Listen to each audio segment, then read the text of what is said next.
अस्सलाम वालेकुम, welcome to another video जनाब। तो होपफुली आपको पिछली सारी वीडियोस पसंद आई होंगी। अच्छा, तो अब जो टॉपिक डिस्कस करने का मैं सोच रहा था वो ये था कि time to process the parcel. ठीक है, with the passage of time Daraz ने काफ़ी चेंजेस किए हैं। बहुत सारी इम्प्रूवमेंट भी हुई है, कई चीज़ों से प्रॉब्लम भी हुआ है। बल्कि जब मैंने ये वीडियोस बनाना शुरू की थी तो कुछ चीज़ें जो थी वो इम्प्रूव हुई थी एप्लीकेशन की तरफ से, अपडेट उनकी आई थी। तो वो माइट भी अगर कुछ बातें उससे कॉन्ट्राडिक्ट भी कर रही हों तो आपने भी अपने आप को उसी तरह अपडेट कर देना है। यानी कि ये थीम लेके चलना है कि जो मैं इस वक्त बात कर रहा हूँ माइट भी उसमें चेंज भी आ सकता है, क्योंकि स्टैटिक तो कुछ भी नहीं है, वो भी चेंज लेके आते रहते हैं। लेकिन ये है कि कोई भी ऐसी बात हो, अपडेट मेजर होगी तो मेरी कोशिश होगी कि उस पर भी आपको जो है ना एक वीडियो के ज़रिए आपको इन्फॉर्मेशन दी जाए कि अब इसको किस तरह हैंडल करना है। अभी मैं वीडियो लेके आऊँगा, एप्लीकेशन में उन्होंने बड़ी अच्छी एक चेंज की। अच्छा, तो topic coming back to the topic, time to process. जब दराज का काम 4 साल पहले स्टार्ट किया था मैंने, तो तब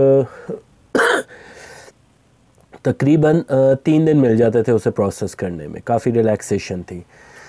लेकिन आहिस्ता आहिस्ता इन्होंने टाइम की जो है ना रिस्ट्रिक्शन की है, और फिर 2 दिन हुआ, और अब जो है ना उसका सिनेरियो कुछ इस तरह के यू कैन से कि it's like a calendar based और 24 आवर बेस्ड।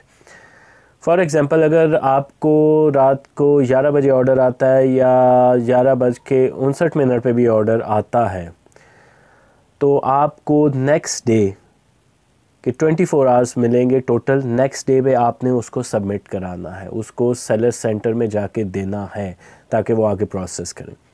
फॉर एग्ज़ाम्पल 11 तारीख है, 11 तारीख को 11:59 पे आपको आया तो वो 11 तारीख का कंसिडर होगा, और अब 12 तारीख तक आपने उसको डिलीवर करना है पैक करके।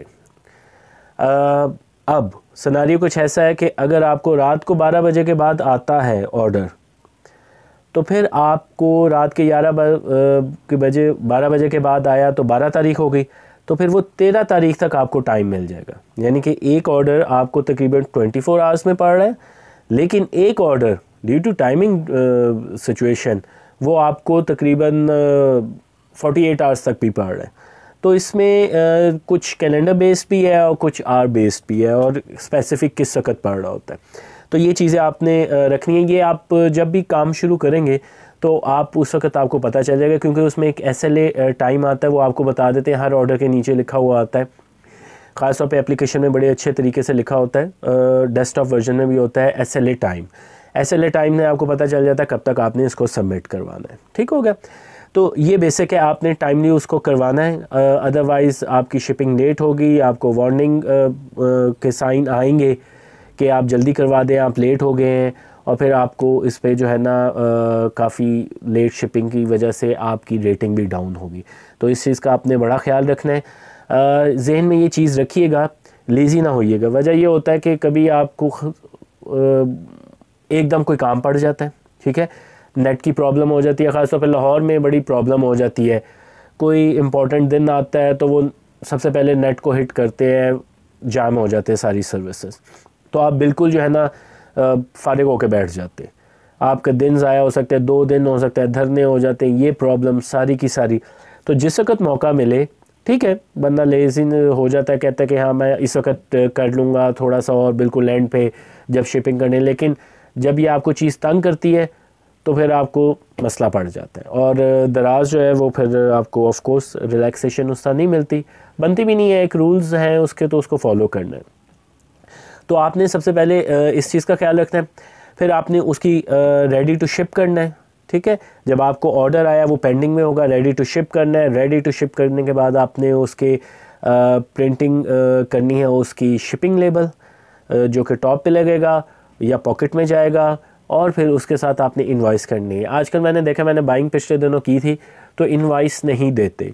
ऑफ कोर्स कॉस्ट कटिंग करने के लिए ये आप पे डिपेंड करता है, लेकिन इट वुड बी बेटर कि इनवॉइस आप जो है ना वो दिया करें। बेशक उसे छोटी कर दे, जैसा हमने भी पहले फुल पेज था, फिर हाफ पेज किया, अब क्वार्टर पेज कर दिया। ऑफ कोर्स रिसोर्सेज को बिला वजह ज़ाया नहीं करना चाहिए, लेकिन प्रॉपर इन्फॉर्मेशन भी मिलनी चाहिए।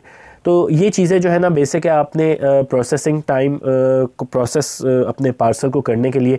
अच्छा, अब जब आप प्रोसेस करेंगे तो इन बात का ख्याल रखिएगा कि प्रॉपर तरीके से वो क्लीनली पैक हो। बैड इम्प्रेशन आता है कि कई बहुत बुरी तरह होते हैं, और सेफ़ पैकिंग होनी चाहिए। अक्सर सेफ़ पैकिंग ना होने की वजह से होगा क्या, चीज़ ख़राब होगी, आपको वो रिटर्न आएगी। इसका मतलब है जो आपने थोड़ी बहुत पैकिंग की है वो ज़ाया गई, आपका टाइम ज़ाया, आपकी प्रिंटिंग ज़ाया, आपकी कॉस्ट ज़ाया, ठीक है। और अगर खुदा ना खास्ता आइटम डैमेज होगी तो आपकी तो पूरी के पूरे सब कुछ ज़ाया हो गया।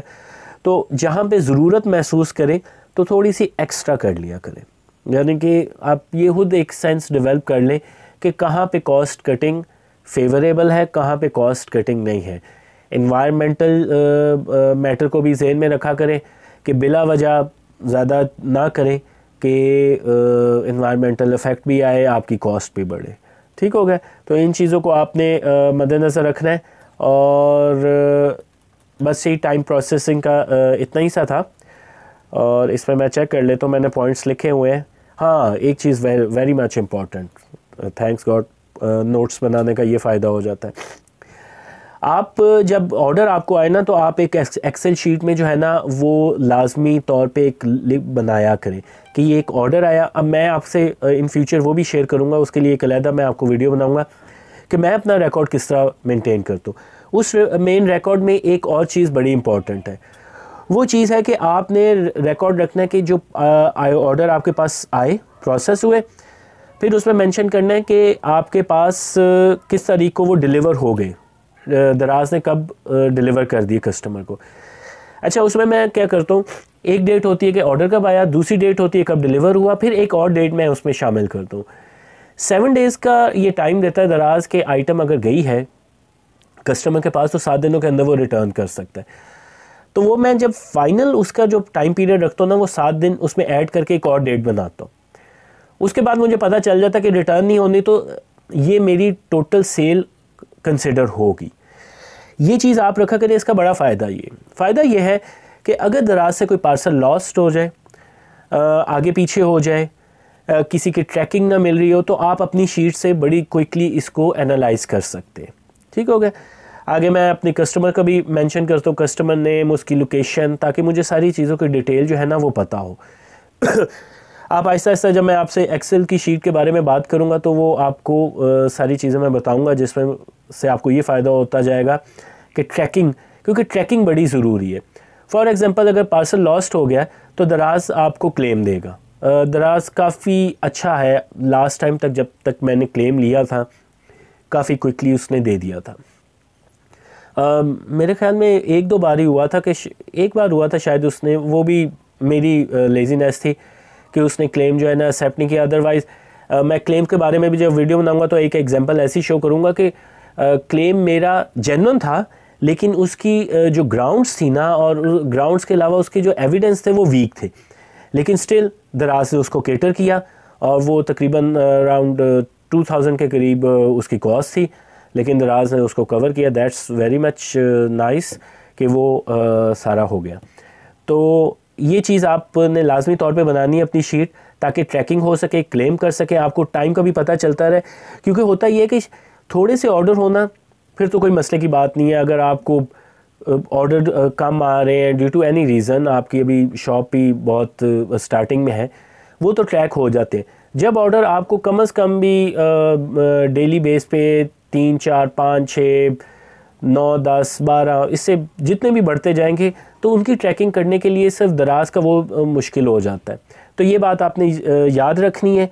ट्रैकिंग के लिए शीट बनाएं, पार्सल अच्छी तरह पैक करें और उसको टाइमली डिलीवर करें, ताकि आपकी रेटिंग जो है वो अच्छी से अच्छी रहे। तो अभी तक इतना ही, और इंशाल्लाह आई एम ट्राइंग कि नेक्स्ट वीडियो मेरी जो है वो दराज पे जो बायर को जो फ्रॉड फेस करना पड़ता है और सेलर को भी, ज़्यादा फोकस मेरा सेलर का होगा, लेकिन बायर का भी बात मैं करूँगा, उससे रिलेटेड वीडियो होगी। तो तब तक इजाज़त दीजिए जी। अल्लाह हाफ़िज़, टेक केयर।